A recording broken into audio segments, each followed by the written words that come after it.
కూటమి ప్రభుత్వం అధికారంలోకి వచ్చి సంవత్సరం కావస్తుంది. అయితే ఈ సంవత్సరంలో వాళ్ళు ఇచ్చిన హామీలని అయితే గాలికి వదిలేశారనే సంగతి అందరికీ తెలిసిందే. దీన్ని పక్కన పెడితే రాష్ట్రంలో దళితుల మీద, మైనార్టీల మీద, అణగారిన వర్గాల మీద దాడులు జరగడం అనేది చాలా హేయమైన చర్యగా నేను అభివర్ణిస్తున్నాను. ఈ సంవత్సర కాలంలో ఎన్సీఆర్బీ అనే సంస్థ ఇచ్చిన నివేదికను గమనిస్తే మన దేశంలోనే అత్యధికంగా దళితుల మీద దాడి జరిగింది మన ఆంధ్రప్రదేశ్ అనే ఆ నివేదిక చెప్తుంది.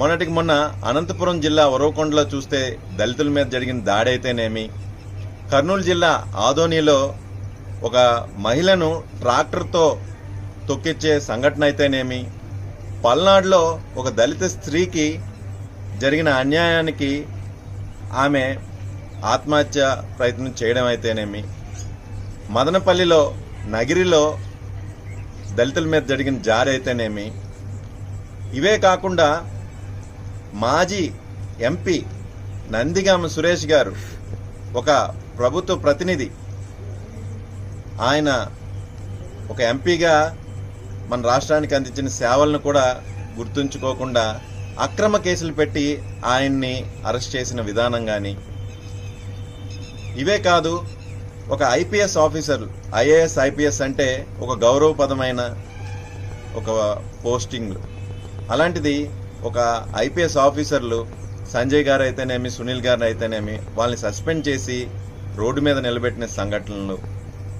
అంతెందుకు, ఇవేవీ కాకుండా పిఠాపురంలో పవన్ కళ్యాణ్ గారు డిప్యూటీ సీఎం గారు ప్రాతినిధ్యం వహిస్తున్న నియోజకవర్గంలో ఈ రోజుల్లో కూడా దళితుల్ని సాంఘికంగా బహిష్కరించడం అంటే చాలా బాధాకరమైన విషయం.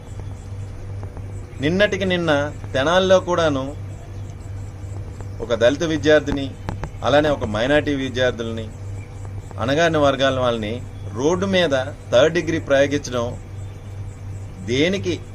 ఈ సంస్కృతి మీరు ఏం చెప్పదలుచుకుంటున్నారు అనేది నాకు అర్థం కాలేదు. అయితే ఇలా చూసుకుంటూ ఉంటుంటే అసలు దళితులకి, అణగారిన వర్గాలకి మన రాష్ట్రంలో సెక్యూరిటీ లేదా అని నాకు అడగాలనిపిస్తుంది. ఎందుకంటే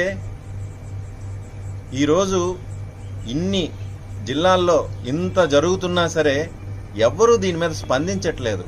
అది ముఖ్యంగా బాధాకరంగా ఉంది.